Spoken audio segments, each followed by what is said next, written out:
Faut-il postuler cet été? Vous êtes sceptique peut-être. Vous pensez que les recruteurs sont tous à la plage ou qu'il vaut mieux lever le pied parce que finalement la recherche d'emploi cet été, c'est pas forcément efficace. Eh bien, Cadre Emploi a trouvé pour vous des recruteurs qui ont de vrais CDI à pourvoir. Ils vont se relayer tout l'été, on a fait une enquête pour vous le prouver, et certains vont même faire passer des entretiens par Skype, vous allez voir. Et comme vous n'êtes toujours pas obligé de me croire, eh bien, on a invité de vrais recruteurs qui sont ici sur ce plateau pour témoigner et pour répondre à vos questions. En live, parce que le principe de cette émission, eh bien, c'est de vous aider à vous décider, faut-il postuler cet été avec vos questions dès maintenant. On vous lit, on vous attend, à tout de suite. Ça c'est fait. Nous sommes en direct jusqu'à 18 h pour une spéciale emploi cadre. Faut-il postuler cet été? Le temps de recevoir vos questions, je jette un œil, je présente nos invités qui ne sont pas encore en vacances. Alors honneur aux dames, Coralie Rachet, bonjour. Bonjour Célia. Vous dirigez Robert Walters en France, c'est un cabinet international spécialisé sur le recrutement bien sûr. Grandes entreprises, PME, ETI, vous servez un peu tous les clients. Et vous partez en vacances quand d'ailleurs Coralie? Est-ce que je pars en vacances? C'est la question. Non, mais je suis sûre que vous partez en vacances. Oui, je vais me reposer. Donc je pars 2 semaines et demie au mois d'août. Bon, mais le cabinet continue de tourner? On va continuer à tourner. Il y a des présences, il y a des relais, de l'activité, et puis surtout, les consultants restent très connectés, même sur leur lieu de vacances. Bon, on va rentrer quand même dans le détail parce que je suis sûre qu'il y en a quand même certains qui prennent des vacances aussi. Robin Sapp, bonjour. Bonjour Célia. Soyez le bienvenu. Alors vous, c'est très particulier. Vous êtes DRH pour un groupe d'investissement qui s'appelle Briga Capital. Donc vous travaillez essentiellement pour des startups, vous êtes DRH en résidence, comme vous dites. Et donc ces startups, vous allez pouvoir nous en parler plus en détail. Mais d'abord, est-ce que vous partez en vacances? Mais oui, à la fin du mois, je pars en vacances. Il y a voilà, quelques semaines en août. Mais il y a toujours un relais qui se fait également, puisque je travaille avec des startups et que dans les startups, les gens partent moins en vacances pour le coup. Oui, beaucoup moins en vacances. On va aussi détailler tout ça tout à l'heure. Alors, on aura également un troisième invité qui s'appelle Claude Destès. C'est une femme, elle est coach de dirigeants et elle pourra vous donner plein de bons conseils pour candidater en été parce qu'il y a quand même des particularités. Elle nous rejoindra un petit peu plus tard. Allez, maintenant que vous connaissez nos invités, je vous invite à préparer vos questions. Alors, on est très organisé ici, alors on va le faire en 3 parties. Écoutez-moi bien. On va prendre d'abord vos questions sur le pourquoi. Pourquoi faut-il postuler cet été sans attendre la rentrée, donc il y aura des arguments pour, des arguments contre, on va développer tout ça. Ensuite, deuxième partie, vous pourrez nous envoyer des questions sur le qui. Qui sont les entreprises qui recrutent? Vous allez voir, on va vous donner pas mal d'exemples aussi. Et ensuite sur le comment. Comment postuler, des conseils pratiques du type j'ai pas pris mon costume, j'ai pas pris mon tailleur, est-ce que je peux aller à un entretien de recrutement? Non mais c'est vrai, c'est des questions, n'hésitez pas, posez-nous toutes les questions qui peuvent vous passer par la tête.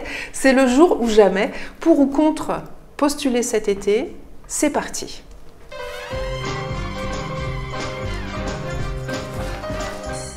Alors, une première partie, pour quelle raison postuler l'été? Je vais commencer avec vous, Coralie. Qu'est-ce que vous répondez aux cadres qui pensent qu'il est inutile de postuler l'été? Inutile de postuler. Oui, voilà, quand quelqu'un vous dit non mais de toute façon cet été c'est pas la peine, il y aura personne dans les bureaux. C'est une énorme erreur Sylvia, c'est une énorme, je suis ravie d'être invitée pour en parler. L'été est une période juste très propice pour de bons rendez-vous, donc je suis convaincue qu'il y a beaucoup d'opportunités pour 3 raisons majeures. La première, c'est qu'on a un marché qui est reparti très fortement cette année, donc beaucoup d'opportunités. La seconde, en été, pour faire un petit focus là-dessus, on a des processus de recrutement qui se raccourcissent avec les délais. Et pour le troisième, peut-être un peu plus stratégique pour nos candidats, c'est qu'il y a un petit peu moins de concurrence. Donc tout ça laisse à penser que des belles opportunités pour trouver un nouveau poste, ça peut vraiment avoir lieu cet été. Bon, moi j'ai envie d'acheter, mais je suis pas sûre que ce soit vrai, donc on va attendre les questions des internautes, on va creuser un peu. Robin, alors pour vous les arguments pour moi moi je suis convaincu que c'est une bonne idée parce que d'abord quand on est par exemple pour les candidats qui sont en vacances, ils sont plus disponibles, ils ont le temps de chercher parce que pendant l'année, si jamais ils sont en poste, c'est compliqué quand même d'aller recruter. Et puis en parallèle aussi au niveau des recruteurs, en effet, il y a peut-être moins de demandes, donc c'est aussi une possibilité pour le candidat de se distinguer par rapport aux autres et puis voilà, de pouvoir échanger, de pouvoir prendre plus le temps avec en effet, comme l'a dit Coralie tout à l'heure, des entreprises qui veulent à tout prix, pour la rentrée, avoir des ressources qui soient disponibles, qui soient là. Donc c'est aussi la possibilité d'accélérer à ce moment-là. Voilà. Mais la pression à partir de mai, elle commence d'ores et déjà.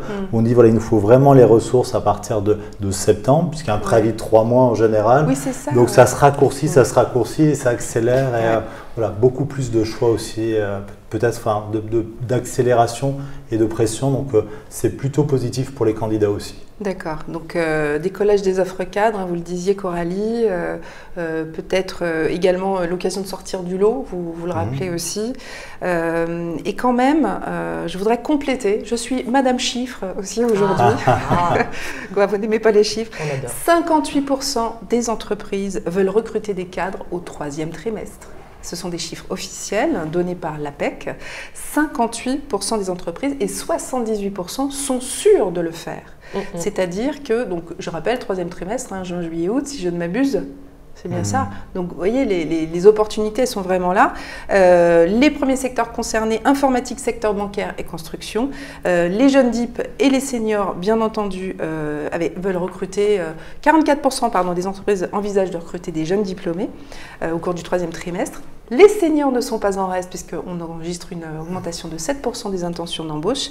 Et évidemment, on aura toujours besoin de commerciaux, de vendeurs, de gestionnaires. Dans la finance, on va aussi revenir en détail. Une première question de Pierre. Vous êtes prêts ? Wow. Les entreprises font-elles vraiment passer des entretiens en juillet et en août ? Alors, allez, on commence par Robin. Le buzzer, dommage.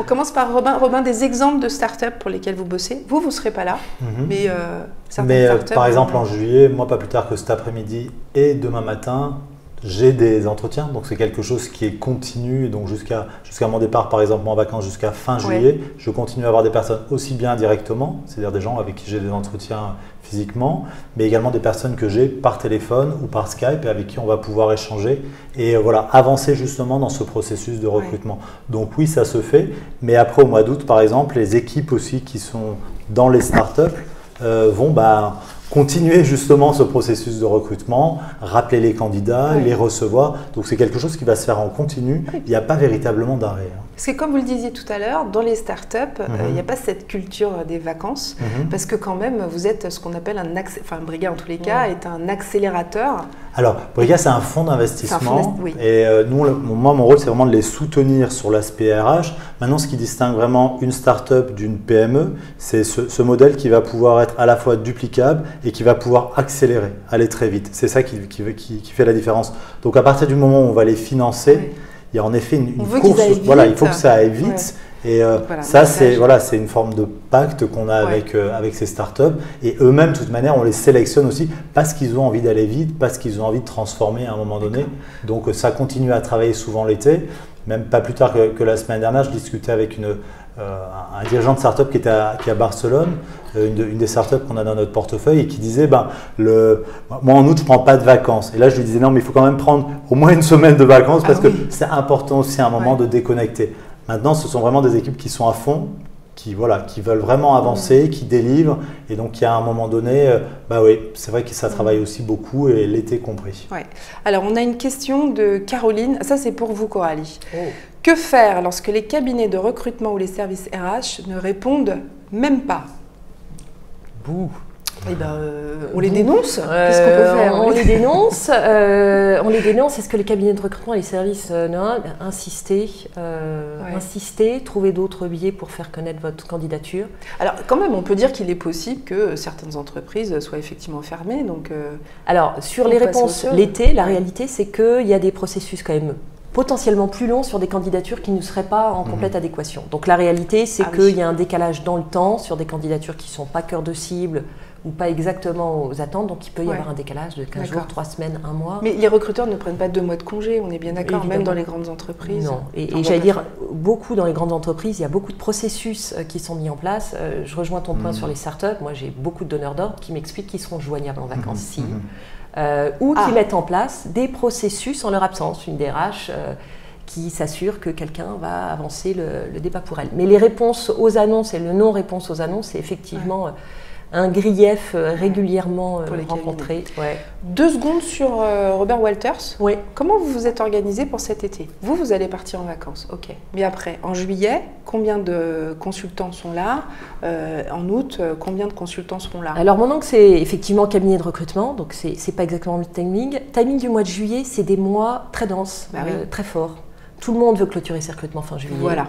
Donc, on les lance plus ou moins tôt ou tard, mais il y a souvent un effet d'urgence, de priorité, de réactivité. Donc, je me retrouve dans un parallèle, comme vous, Robin, sur réactivité, on recrute pour. On l'a beaucoup entendu, hein, donc je plus sois ce que vous dites, Coralie. Avec des recrutements qui doivent se clôturer fin juillet. Donc là, on est en train de finaliser beaucoup de recrutements maintenant, avec des sessions. On organise de plus en plus dans ces périodes-là, parce que c'est une histoire de logistique, d'optimisation des calendriers des uns et des autres. Donc on ira bientôt à faire des doodles pour avoir les vacances des uns et des autres. D'optimiser les calendriers pour avancer. Donc juillet, très gros mois pour nous. Donc vos consultants sont là, ils n'ont pas le droit de prendre de vacances? Ils ont le droit de tout. Il y a une dimension très entrepreneuriale dans notre métier, donc il y a un professionnalisme, il vaut mieux qu'ils restent collés aux attentes de leurs clients et autres. Mois de juillet, c'est pas un mois où j'ai peu de personnes qui partent en fait. D'accord. Et en août présent. En août, on a une semaine de fermeture autour du 15 août où pour le coup, rien ne bouge ou si peu que pas. Donc encore une fois, les uns et les autres restent connectés. D'accord, donc vous fermez aux alentours. Aux alentours du 15 août. Ça tombe quoi? Ça tombe à mardi le 15 août, je crois. C'est le mardi, donc nous on ferme la semaine d'avant. Donc traditionnellement, presque tous les ans, on ferme une semaine. Ça ralentit. On ferme une semaine. Donc pendant cette semaine, il ne se passe pas grand-chose. Donc il n'y aura pas de réponse aux annonces pour répondre à la première question. Oui. En revanche, encore une fois, on reste connecté pour finaliser s'il y avait des processus et des choses. Mais surtout, j'allais dire, il y a la deuxième phase, c'est à partir du, on va dire 16-17, mais la réalité, on parle plus du 23 août, sur lequel, moi, mon feeling aujourd'hui, c'est que tous les délais se sont raccourcis et beaucoup de gens rentrent fin août. Fin août, autour du 23 août. Du 23, oui. Et pour clôturer des recrutements, j'ai des engagements avec un certain nombre de clients qui me demandent des shortlists pour le 23 août, avec des sessions complètes de recrutement. D'accord. Voilà. Donc là, je ne sais pas si ça va passer à l'écran tout de suite, mais on va voir qu'il y a pas mal d'offres sur le site de Robert Walters. Bon, vous les relayez aussi sur des job boards. Plus de 400 offres. 400, une croissance, on a analysé ça autour de 30% cet été. Donc encore une fois, on est sur une 30% par rapport à l'année dernière. À l'année dernière. Plus 30% d'offres par rapport à l'année dernière. Sur l'été. Encore une fois, la tendance est haussière. On peut utiliser les chiffres de l'APEC sur le marché de l'emploi et autres. Mesdames, messieurs les cadres, on n'est pas sur des jobs d'été. Non, on est sur des CDI, CDD, je préfère le répéter, pour les cadres. Hein, on est sur un marché qui est en train de décoller pour les cadres. Donc Coralie, vous nous confirmez ça? Ah, je confirme. Donc, on se réjouit, on sourit. Pour l'instant, dans le match, faut-il postuler l'été pour, contre? Là, on est plutôt sur le pour. Robin, vous ne représentez pas du tout le contre, mais on est plutôt sur le pour parce qu'il y a un marché extraordinaire, si je comprends bien. Est-ce que ça vient plutôt des PME ou plutôt des grandes entreprises? Ma réponse, elle est, alors je travaille pour un tiers avec des très grands groupes, 2 tiers des PME, quelques startups. La réalité, c'est que tout le monde cherche à recruter aujourd'hui, la pénurie, la prise de conscience que tout ça est stratégique, donc tout le monde recrute cet été. Encore une fois, sur le mode opératoire, les process, l'agilité, c'est pas pareil. Il n'y a pas de spécificité. Alors, on a une question de Laurie qui nous a... Ah oui, alors ça, quel pourcentage d'entreprises ferment cet été? Est-ce qu'on sait ça? Alors moi, j'ai entendu un chiffre, je ne sais pas lequel moi, si je prends le panel justement des startups, les 25 startups qu'on a dans le portefeuille, il n'y en a aucune qui ferme cet été. Aucune. Donc c'est un exemple, il y aura toujours quelqu'un qui sera là à un moment donné. Donc il n'y a pas de fermeture pour le coup, tout simplement. Moi, j'ai entendu 40% comme chiffre. Ouais. Mais 40%, est-ce que ça prend en compte des entreprises comme Robert Walters qui ferment à peine une petite semaine tout en restant connectés? Tout est relatif. En tout cas, sur l'industrie, oui. Le monde industriel est plus sensible à des fermetures. D'accord. Ouais, ce qu'on entendait, en fait, c'est que ça bouge, ça a beaucoup bougé depuis l'instauration des RTT, beaucoup plus d'étalement des vacances. Donc, effectivement, de moins en moins d'entreprises ferment. Alors, Roselyne nous pose la question suivante. À 63 ans, j'ai envie de travailler à nouveau. Est-ce aussi possible? Bon, j'ai envie de... Pour accrocher à notre thème, quand même, puisqu'il y a le recrutement en été, est-ce que l'un ou l'autre, c'est quand même une candidature... 63 ans, on ne va pas se mentir, c'est une senior. Les entreprises n'ont pas un grand amour pour les seniors. Donc, est-ce que Roselyne a une possibilité, une chance que sa candidature soit examinée Moi, je crois plus que pendant l'année. Elle a une chance, en fait, justement, de pouvoir se différencier parce que, comme on dit, il y a peut-être moins de candidatures qui arrivent l'été, donc c'est l'occasion de le faire. Et puis, c'est l'occasion aussi de montrer qu'on est pugnace, qu'on est malin, qu'on arrive à un moment donné à se différencier en s'adressant justement aux recruteurs ou aux employeurs. À un moment donné, justement, où il y a peut-être moins de candidats. Donc, c'est le moment de se différencier et de savoir faire les choses. On est sur les tabous du recrutement. Là. Robin, vous travaillez pour des startups, moyenne d'âge 2 ans. Elle est méchante. Non, mais voilà, moyenne d'âge 21-22 ans. Des jeunes professionnels. Roselyne, 63 ans. Elle a une chance, sincèrement. Oui, nous, on a des startups dans lesquelles il y a des seniors, pour le coup. Très clairement, c'est des équipes qui sont plutôt jeunes, mais ça ne veut pas dire que c'est fermé pour autant, justement. Et au moment où elles doivent justement s'étoffer, avoir plus de ressources, ce qui est important, c'est qu'elles ont tendance justement à aller vers des personnes qui ont plus d'expertise, qui ont justement des expériences qui vont être plus longues et qui vont pouvoir apporter quelque chose d'autre. Toujours avec une expertise très particulière. On va parler de vos annonces, des annonces qu'on va pouvoir montrer tout à l'heure. Je continue, donc question de Béatrice. Est-ce que vous comptez signer des contrats dès le mois de juillet? Est-ce que je dois attendre le mois de septembre pour commencer chez vous? Alors, donc, si je comprends bien, c'est si je signe mon contrat dès le mois de juillet, est-ce que je peux commencer en septembre? C'est ce que je crois comprendre, Béatrice. Vous nous rectifiez, vous apportez une précision si besoin. C'est souvent ce qui se passe. C'est souvent ce qui se passe. C'est souvent ce qui se passe. Là, les contrats qu'on est en train de finaliser sur le mois de juillet, c'est pour le boom de la rentrée, pour septembre. Ça veut dire que je peux quand même prendre des vacances alors. C'est peut-être ça la question de Béatrice. Entre deux. Alors moi, ce que j'ai cru comprendre de sa question, c'est est-ce qu'elle venait chez Robert Walters, parce que je recrute beaucoup de consultants aussi. Je ne l'ai pas dit, Sylvia. Une dizaine pour le mois de septembre, mais je n'ai pas vu ce annonce de Coralie Rachet. Donc vous recrutez, mais c'est intéressant. Les cabinets de recrutement recrutent beaucoup. Il y a une guerre des talents à tout niveau. On parle de PME, de grands groupes, de secteurs différents. Et vous avez des annonces de consultants en ligne? Oui. D'ailleurs, on en a sur Cadre Emploi, sur le site de Cadre Emploi. On en relaie quelques-unes. Exactement, c'est-à-dire on en a un certain nombre sur le site. C'est un peu la séquence auto-promo, mais tant qu'on y est, auto-promo. Vous recherchez des profils? Je recherche des profils d'anciens opérationnels qui ont envie de faire ce métier de recruteur. Et il y a des secteurs en particulier sur lesquels vous avez vraiment des besoins urgents? Très honnêtement, je couvre beaucoup de fonctions dites support, donc la finance, le juridique, l'informatique, les ressources humaines. Donc tout ancien de ce métier-là qui a envie de se convertir, on les accompagne. On recrute beaucoup d'ingénieurs, de directeurs de prod. Donc le panel est très très large en fait. Après, c'est un sujet de motivation.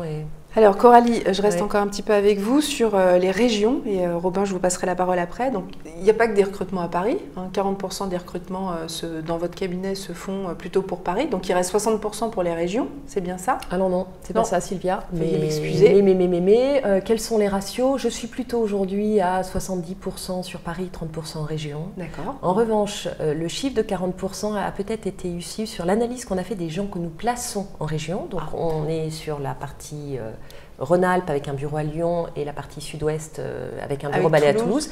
Et on a 40% des candidats placés qui sont des Parisiens.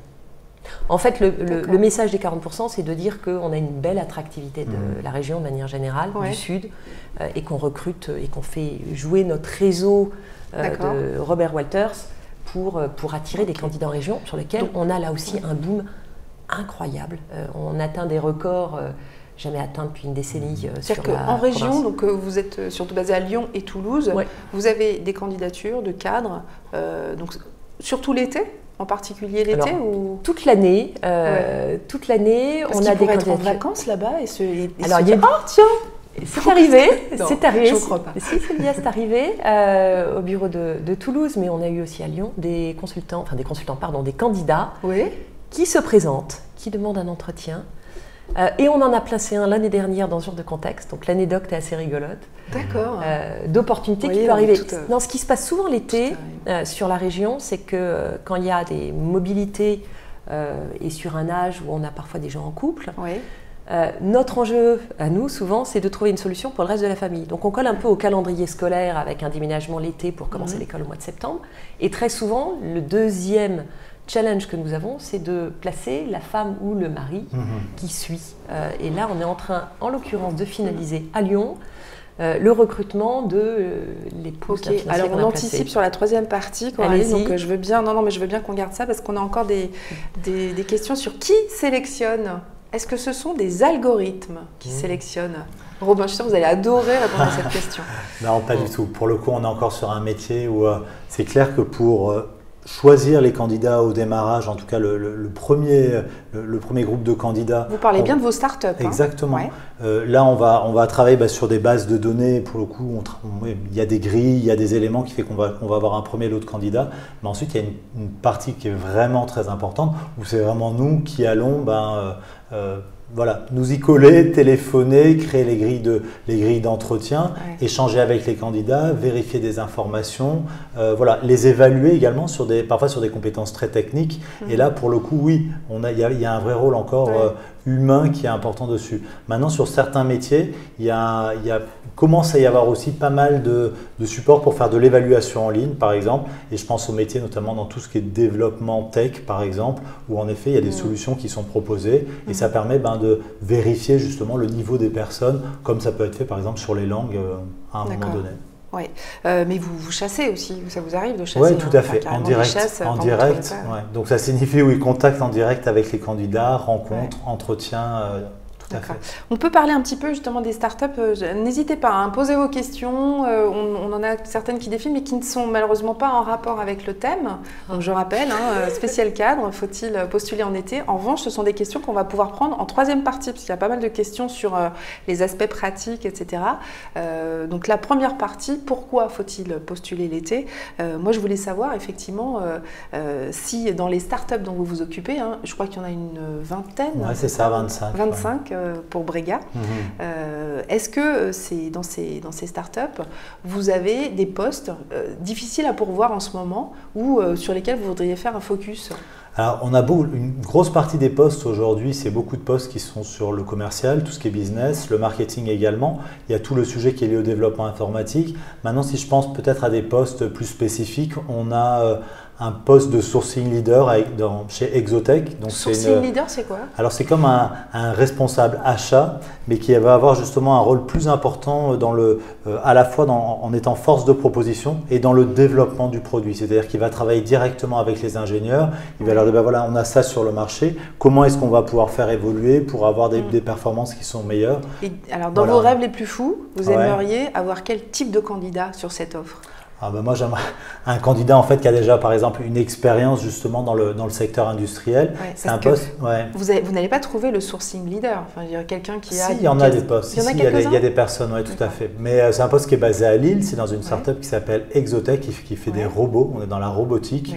Donc, c'est des robots qui aident dans tout ce qui va être logistique, justement, pour améliorer tout ce qui est entrepôt en tout cas les performances des entrepôts de logistique. C'est assez attractif parce que c'est un secteur, pour le coup, les gens sont assez, ça plaît, c'est très futuriste. On a pas mal de candidatures, on n'a pas encore trouvé la bonne candidature. Donc, s'il y a des personnes qui sont intéressées, qui peuvent travailler dans des très grandes entreprises et qui aimeraient passer à la start-up. On a pas mal de candidats parce qu'il y a finalement, les personnes dans les grandes entreprises, elles ont des opportunités d'évolution, mais qui sont parfois beaucoup plus longues, tandis que dans les start-up, très rapidement, par exemple sur ce poste-là, c'est une création de poste. Donc, ça signifie que la personne, elle va avoir l'ensemble de la chaîne et des décisions à superviser, à réaliser, super 100%. Poste, super responsabilité. Exactement. Vous avez un deuxième poste aussi Oui, on peut parler par exemple, on a une start-up qui s'appelle Travolib. Donc ça facilite pour les particuliers la réalisation des travaux de rénovation chez eux. Et là, on a un poste de ce qu'on appelle un travaux-planeur. Donc là, on va rechercher quelqu'un qui a soit une expertise de chef de chantier ou de conducteur de travaux et qui va suivre en fait les différents chantiers qui sont en cours, qui va suivre les différentes entreprises qui travaillent, s'assurer que ça fonctionne, que ça roule. C'est profil conducteur de travaux, c'est ça? Exactement. Non, mais tout le monde se les arrache. On me lance une balle. C'est la construction repart. Et en plus de ça, donc vous recrutez pour des startups. Donc vous êtes concurrent des grandes entreprises qui cherchent toutes. Mais par exemple là, c'est intéressant. C'est typiquement c'est intéressant, c'est que par exemple sur une grande entreprise, ils vont recruter évidemment sur des chantiers où on va créer des écoles, des immeubles. Là, on est vraiment sur une équipe, c'est une toute petite équipe. Donc les gens travaillent de manière extrêmement réactive. On est sur un système où la personne elle va avoir un rôle clé à un moment donné. On est aussi quand on est dans les grosses entreprises, il y a un système où la fois c'est très processé d'une part, et d'autre part, on colle beaucoup de responsabilités aux personnes. C'est-à-dire, ça peut être aussi un peu lourd à un moment donné. Le fait de dire, voilà, vous, votre travail, ce ne sera pas d'être responsable des chantiers, mais d'assurer justement le suivi et les relations avec les personnes, ça leur permet aussi de prendre un peu de distance, d'être sur un job qui est exactement, qui colle à leur expertise, mais qui fait quelque part est plus souple, voilà, et certainement dans un environnement qui est peut-être plus fun pour le coup. Très bien, on peut vous adresser d'autres questions, vous êtes sur Twitter, sur LinkedIn, vous êtes absolument partout. Restez encore un petit peu avec nous. Qui recrute cet été en dehors de nos deux invités qui représentent énormément d'entreprises, des centaines, des milliers même pour vous, Coralie. Je vais vous donner quelques infos complémentaires et vous pourrez également poser des questions. Deuxième partie, qui recrute cet été? C'est maintenant.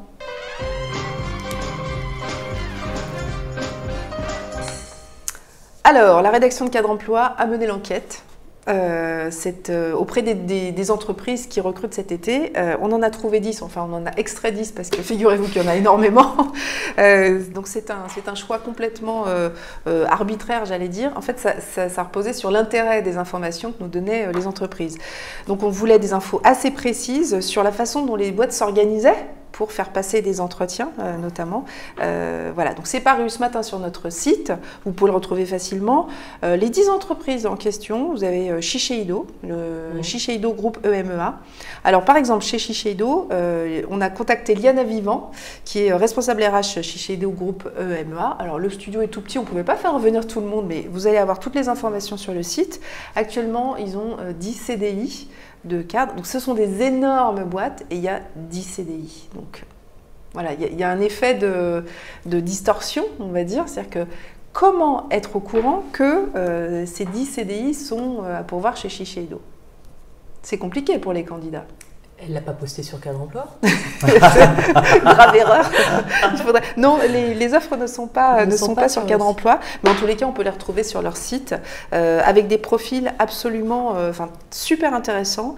Et alors, Liana nous disait qu'elle avait instauré un système de backup, en fait, également chez les RH, mais aussi chez les managers, de façon à ce qu'il y ait plus de 3 personnes qui puissent signer des contrats, vraiment signer les contrats cet été. Un deuxième exemple, alors rien à voir, Effigest. Donc Effigest, c'est du cabinet d'expertise comptable et de commissariat aux comptes. Ils sont 68, c'est une PME, donc c'est un peu ce que deviendront vos startups dans quelques années, au début. 19 recrutements en cours. Et alors, ce qui est intéressant chez eux, c'est que ils ont une fenêtre de tir. Coralie, je pense que ça va être exactement la même chose chez vous. Une fenêtre de tir entre juillet et août, parce que les bilans comptables, les années comptables se terminent. Et c'est la fenêtre de tir où, nous disait Delphine Cenerelli, qui est responsable ressources humaines, où ils peuvent recruter, parce qu'il y a 1% de chômeurs dans ce secteur. Et avant juin, c'est impossible de recruter. Voilà, les candidats sont en poste et hésitent à démissionner. Année fiscale n'aidant pas. Donc si on veut les débaucher, c'est en été ou jamais. Donc là, encore une preuve qu'il y a des recrutements cet été. Elle a 19 postes à pourvoir.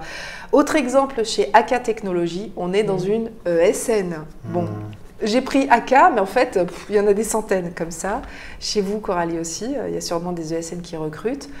Chez vous, Robin, je ne sais pas s'il y a des ESN, non, pas spécifiquement. Ouais. On leur a demandé, est-ce que vous êtes organisé pour recruter en juillet et en août? Ils ont juste 2200 recrutements à faire cette année, donc elle m'a un peu rayonnée.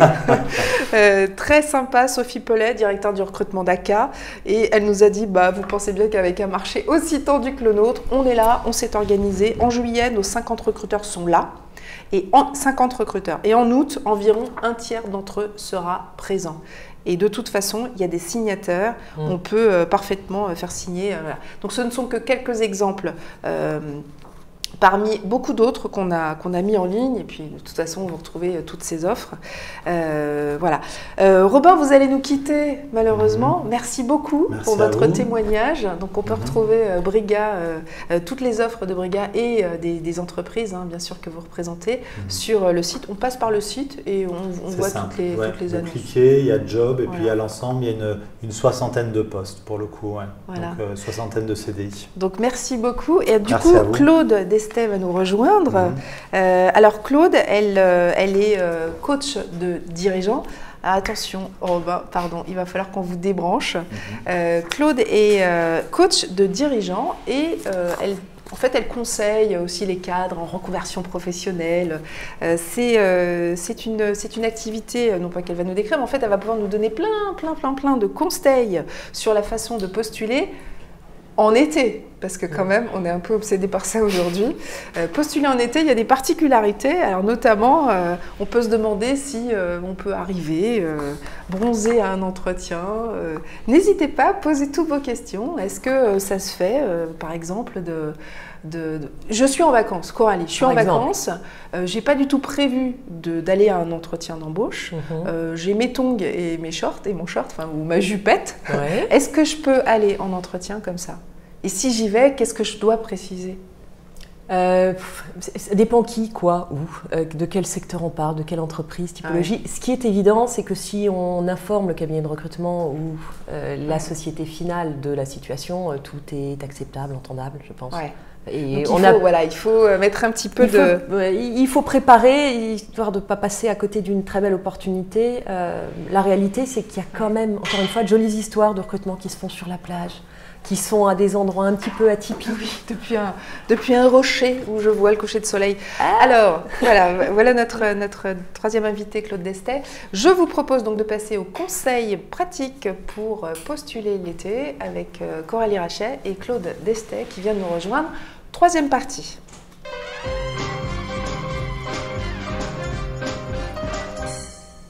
Bonjour Claude Destet. Bonjour. Soyez la bienvenue. Donc, je vous présente comme coach de dirigeant, mais vous êtes également l'auteur du guide, que je n'ai pas pris avec moi, vous avez bien fait de l'apporter. On va voir, je pense, la couverture à l'écran. S'entraîner à l'entretien de recrutement, même à la dernière minute. Et moi, quand j'ai vu même à la dernière minute, je me suis dit, voilà, c'est tout à fait ce qui peut se passer en été.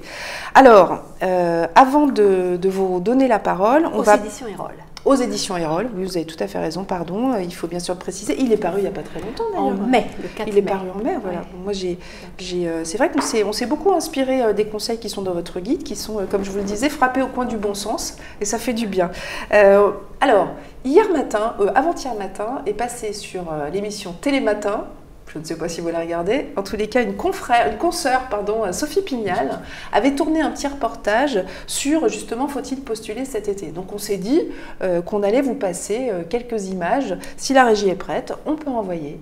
Il faut toujours répondre aux annonces qui sont passées l'été. Il y en a. Il faut bien regarder, il y en a.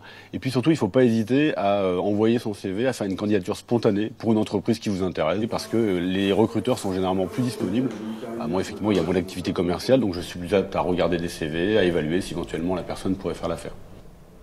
Voilà, ne pas hésiter à postuler l'été. Bon, ça, on aura compris. Mais alors, il y a un message qui m'a apostrophé. Moi, c'est j'ai l'impression que l'interlocuteur dit il faut miser sur la candidature spontanée l'été.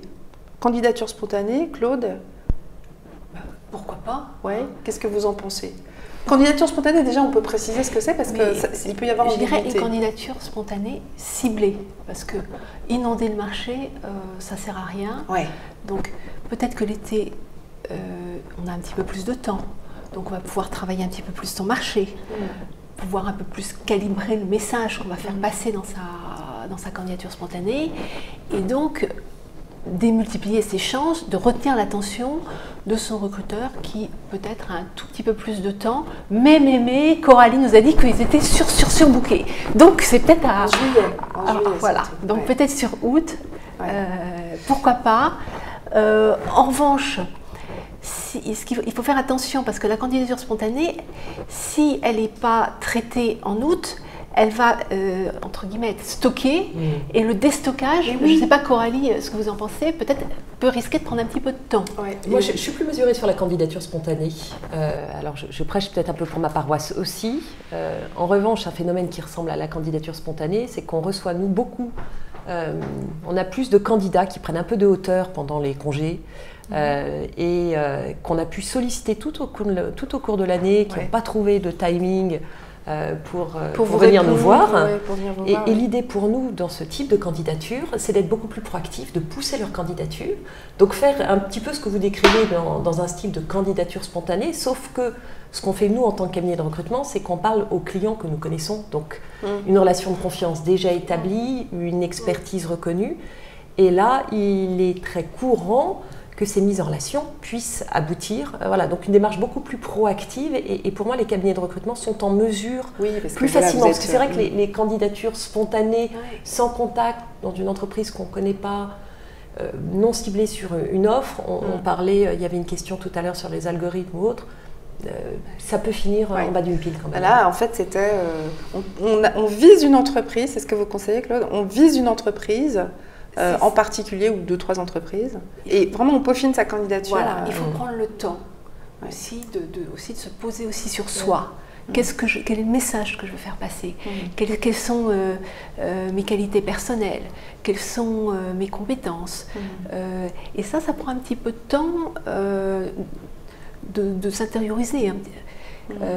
Et justement, dans mon livre, il y a un certain nombre d'exercices qui permettent de se préparer à cet exercice pour être plus percutant. Voilà, et ça peut donner des candidatures un peu floues. Alors on a Dany justement qui nous dit « Pourquoi reçoit-on autant de réponses stériles avec une prise de contact sous 3 semaines ?» Alors, je vous laisse répondre si vous souhaitez, mais les réponses stériles, elles peuvent aussi faire écho à des candidatures molles. Oui. C'est pas gentil ce que je dis, mais parfois c'est vrai. Genre, si vous balancez des candidatures comme ça, c'est ce que je disais au départ. Une candidature spontanée, c'est une approche extrêmement ciblée, c'est une frappe chirurgicale. Ouais. Dany, est-ce que vous pouvez nous répondre? Est-ce que vous avez, quand vous parlez de candidature, enfin de réponse sous 3 semaines, est-ce que vous pouvez préciser qu'est-ce qui vous est déjà arrivé? Est-ce que vous travaillez vraiment vos candidatures? Est-ce que vous personnalisez? Voilà, ça c'est un élément très important. J'ai peut-être un autre angle ou réflexion sur ce type de retour qui est assez indigeste. Je me mets à la place des candidats. La réalité, c'est que en termes de process, beaucoup d'entreprises, de cabinets utilisent des emails automatiques pour rassurer les candidats sur le fait que leur candidature va être regardée. Donc c'est juste un email automatique. Vous le faites chez Robert Walters? On a un email automatique, évidemment. Dire j'ai bien reçu votre candidature. Pour dire qu'elle a été bien reçue, ce qui est déjà une bonne chose, mais de dire que, voilà, les rassurer. Alors, ça, effectivement, c'est la candidature spontanée, mais il y a aussi tout le travail de réseau. Et je pense que c'est se mettre en recherche d'actionner son réseau. Et l'été, vous pouvez avoir un réseau qui est un tout petit peu plus disponible pour vous recevoir. Et là, on est vraiment dans l'approche ciblée quand on sollicite son réseau. Alors, comment je fais, moi, pour réactiver mon réseau? Moi, enfin, je suis un candidat. Comment est-ce que je fais concrètement? Donc, réseaux sociaux, réseau réel. Comment je procède? Qu'est-ce que vous nous donnez comme conseil? Déjà, vous n'avez pas peur. Déjà, mais c'est super important. N'ayez pas peur. Déjà, vous n'avez pas peur. Déjà, vous mentalisez en disant « je peux solliciter mon réseau ». Troisièmement, vous dites que c'est normal. Eh bien, soit selon votre degré de connaissance, très simplement, vous téléphonez, prenez contact soit par téléphone, par mail, en disant, moins de filtres, moi, ce type de, je suis intéressée par votre métier, j'aimerais en parler davantage avec vous. Est-ce que vous accepteriez de me recevoir une petite demi-heure D'accord. Donc ça peut être le réseau, c'est pas non plus se positionner en tant que candidat. Grosse nuance. Oui, ce qui fait quand même une différence. Alors, Dany nous répond, parfait. N'hésitez pas à poser vos questions et on vous relancera aussi. Oui, toutes les retours sont des courriers types. Alors, on vous comprend. Donc, il y a effectivement l'accusé de réception. Il faut bien distinguer la formule accusé de réception. Et puis ensuite, si votre candidature reçoit effectivement une fin de non-recevoir, bon, c'est peut-être qu'il y a un souci. Alors, le problème peut venir des entreprises, je ne nie pas, mais c'est pas mal aussi d'essayer de challenger sa candidature. Et de remonter peut-être, sur cette pratique, encore une fois, qui est un process pas très agréable à vivre, de ne pas hésiter à remonter en haut de la pile, parce que vous allez, quand on parle d'une lettre automatique adressée à une personne à un moment donné, si vous revoyez passer une annonce, moi je recommande plutôt de recommencer, de remonter en haut de la pile et de ça, répondre. Remonter en haut de la pile. Il faut remonter en haut de la pile ouais. tout le temps, tout le temps, tout le temps. Ouais.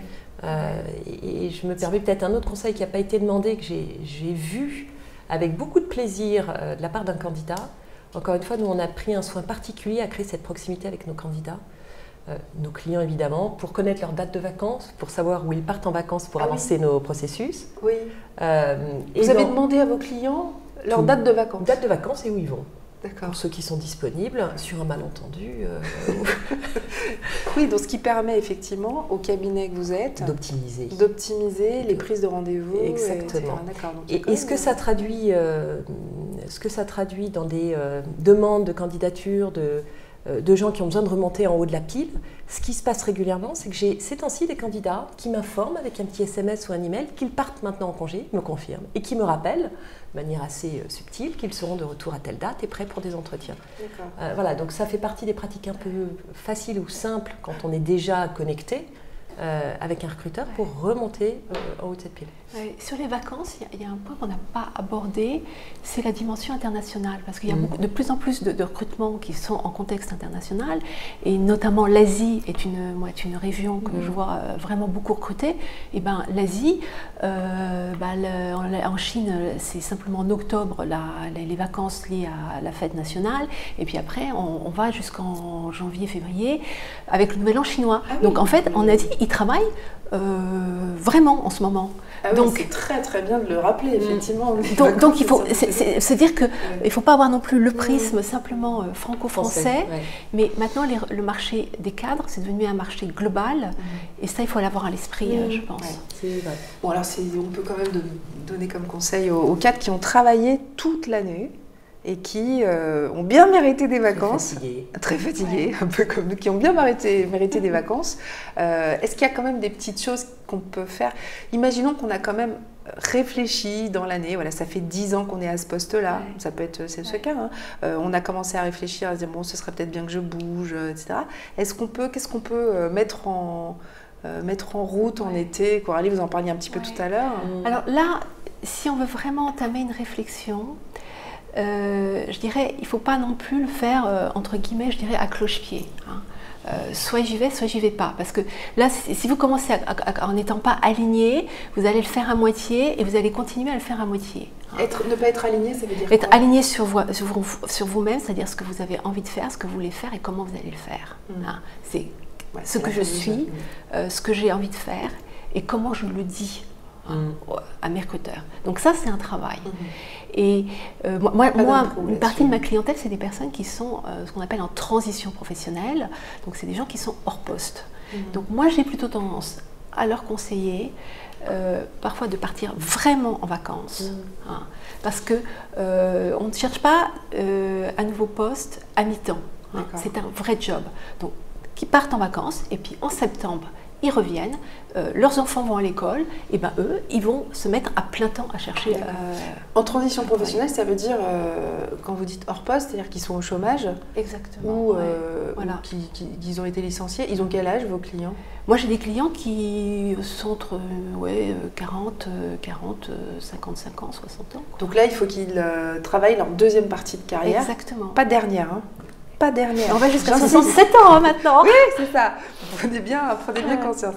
On a une question d'Abdel. Alors, on y va.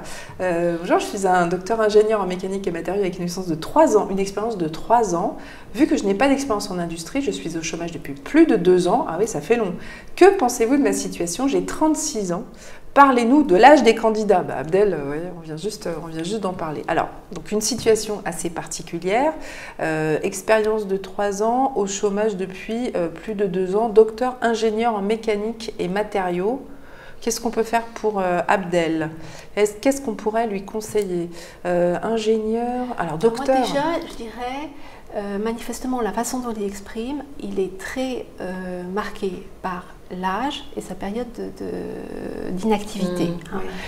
Beaucoup de chiffres. Voilà, peut-être qu'il prenne du recul et quand il est en entretien, finalement, de pouvoir répondre à l'objection, vous n'avez pas beaucoup d'expérience. Et comment répondre à une objection? Moi, j'ai plutôt tendance à proposer d'essayer de la fragmenter, parce qu'une objection, c'est global. Vous n'avez pas beaucoup d'expérience. Mais pourquoi? Parce que finalement, L'objection, elle est globale, mais finalement, c'est que peut-être que pour 20% de la fonction, il n'a pas suffisamment d'expérience. D'accord, donc on fractionne, hein, on analyse les différents... Et il réduit l'objection finalement dans l'esprit de son recruteur. Vous êtes d'accord, Coralie? C'est un angle complémentaire, donc je suis d'accord entre autres sur la posture et la manière de l'exprimer, où il y a un sous-jacent qui nous laisse à penser que peut-être le jour où il a un entretien, il ne donnera pas le meilleur. Après, de manière peut-être aussi pratique, je n'ai pas tout le parcours, je ne sais pas où il est y a souvent des sujets de mobilité nationale aussi, on parle de l'international, mais national.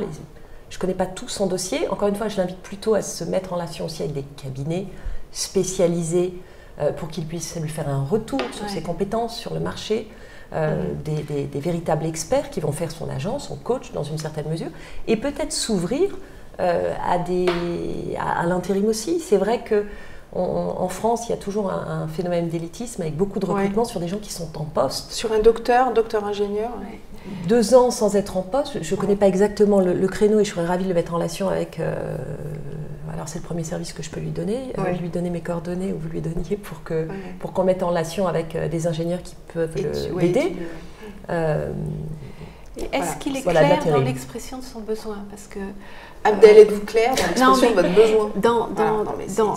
Attention, parce que parfois la difficulté des ingénieurs, des doctorants, c'est finalement d'avoir un vocabulaire extrêmement technique.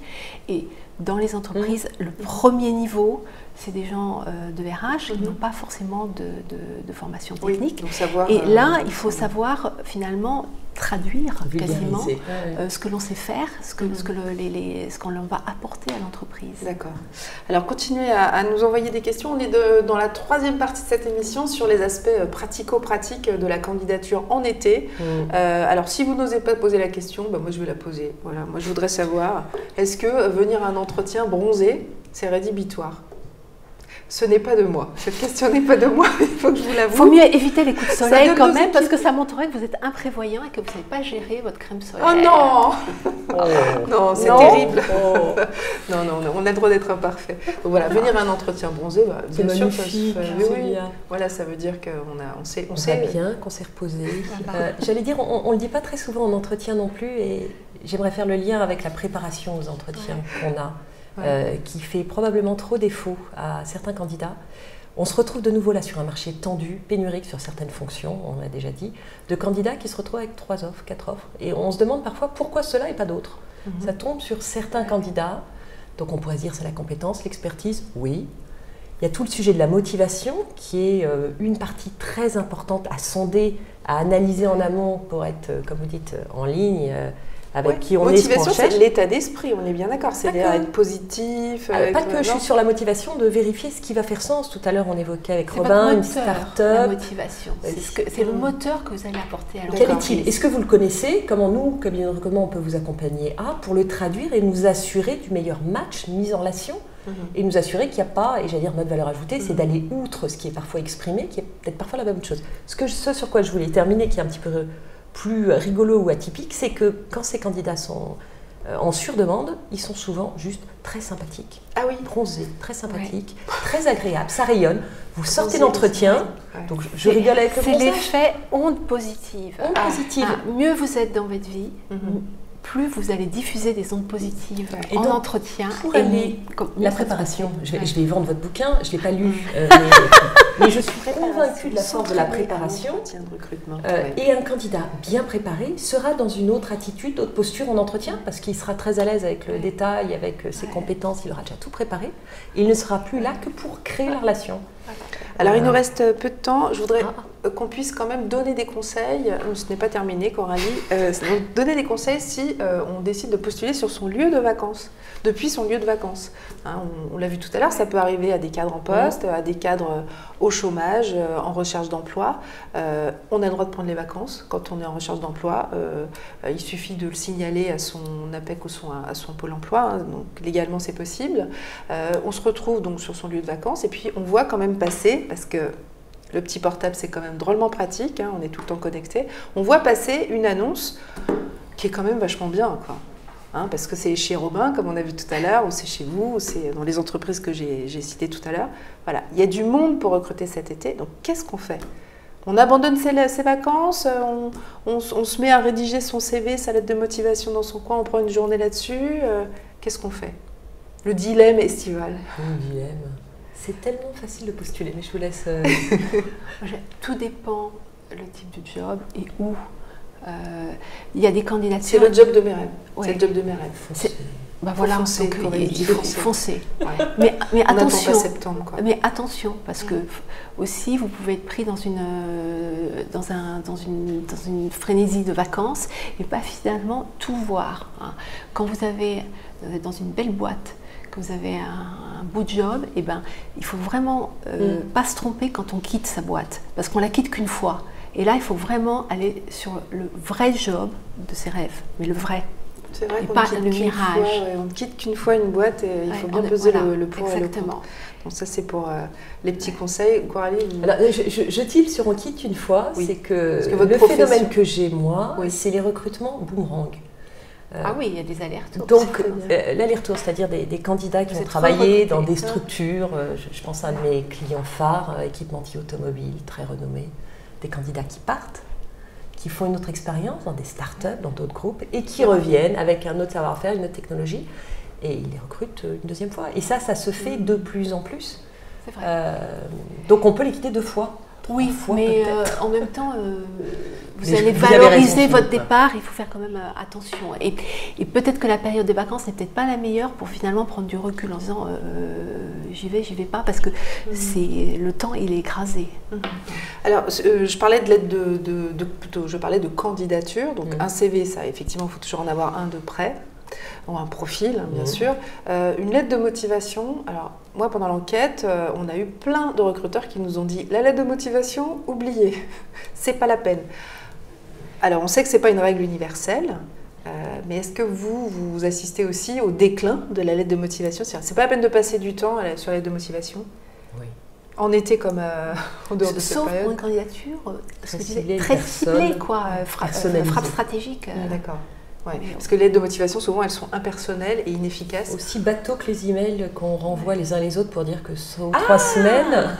Ah oui, c'est ça, c'est la battle en fait. Tu m'envoies un oui, d'accord. Et même, je pense qu'une lettre de motivation trop longue peut avoir un effet complètement négatif Oui. sur une candidature. Ça peut être décourageant pour Parce le qu'on se dit, recruteur. celui-là, il ne sait pas aller à l'essentiel. Quoi. Il me fait perdre du temps déjà quand je lis sa lettre.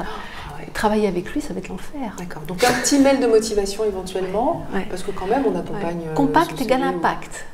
Compact égale impact. Ce ne sera pas le dernier En mot, mais recrutement, on fait- à la fois dans l'écrit Ouais. et à la fois lors des entretiens. D'accord, donc on retient que la lettre de motivation, on peut s'en passer, comme ça on gagne du temps aussi pour les vacances. Et donc on peut postuler depuis son mobile, on peut répondre aussi. Je parlais tout à l'heure de Skype et de FaceTime, on a pas eu de questions là-dessus. C'est de plus en plus répandu, on a l'impression. Vous en faites passer? Alors on en fait toute cabinet l'année, c'est pas le sujet de l'été, on en fait régulièrement pour raccourcir nos processus de recrutement.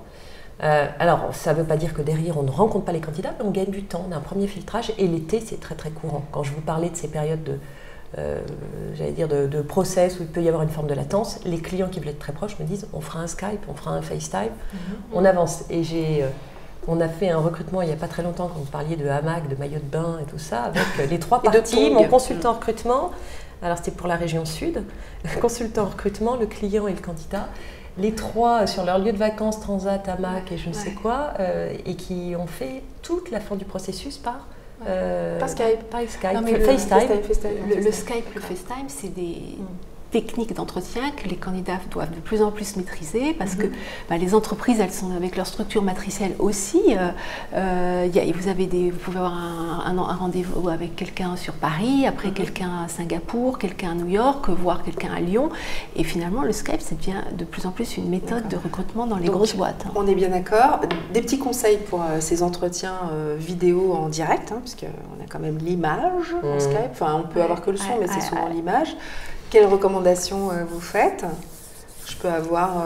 Costume cravate sur le hamac, ça me semble indispensable. Non, bon, on n'est pas obligé. Conseil. En tous les cas, on se met dans un Il faut lieu avoir isolé. calme.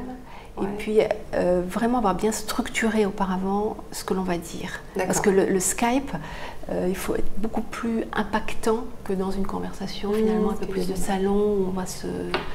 Il y a la notion de relationnel qui est plus présente. Donc compact, impact, hein, comme je disais tout à l'heure, c'est important.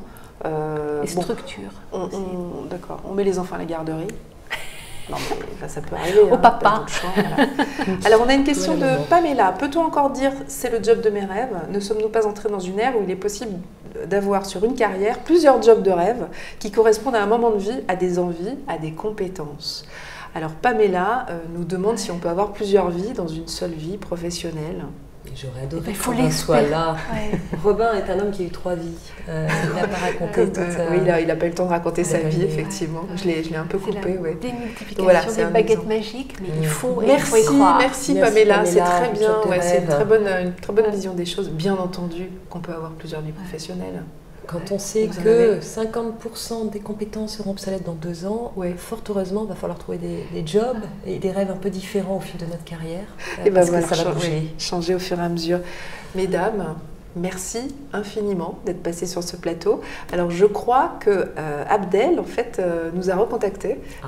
Donc, nous lui avons fait une promesse que nous allons tenir. Il faut donner les coordonnées d'un consultant chez Robert Walters qui pourra examiner sa candidature. Voilà, un retour. Ouais, ce sera. Je vous dois le retour aussi. Très aimable à vous, Coralie. Challenge. Très bien. Ouais.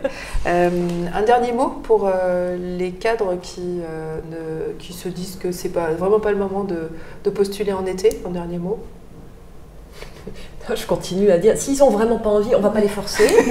Qui profitent de leurs vacances. Qui reposent. Profitez de vos vacances. Et puis encore une fois, qu'ils n'hésitent pas à aller voir un cabinet de recrutement, un intermédiaire qui viendra les conseiller, les coacher et les aider à les accompagner dans une certaine mesure. Car mesdames, messieurs, un cabinet de recrutement, ça sert aussi à ça. Ça ne sert pas qu'aux entreprises et ce sont des choses qu'on méconnaît, donc on le dit. Merci infiniment Claude aussi d'être venu nous parler de votre... non, pas venu nous parler de votre bouquin d'ailleurs. En fait, vous nous avez donné vos conseils. Moi, j'encourage vivement à la lecture. Coralie aussi, vous le disiez tout à l'heure, de très bons conseils. Ça permet de réviser les fondamentaux de l'entretien et ça nous fait beaucoup de bien. Merci infiniment d'être venu sur ce plateau. Alors, comme vous le savez, cette vidéo sera disponible dans quelques minutes sur Facebook. C'est ainsi que cela marche. Et puis, par ailleurs, nous relayerons en fait cette vidéo sur notre site Cadre Emploi, bien entendu. Merci infiniment à vous pour vos questions parce que voilà, ça a été très utile. Et puis, je tiens à remercier l'équipe technique qui nous a permis la réalisation de ce direct. Jim Tougulik, Bastien Ariaga et Jean-Alexis Lemieux qui a fait au mieux pour relayer vos questions. À très bientôt.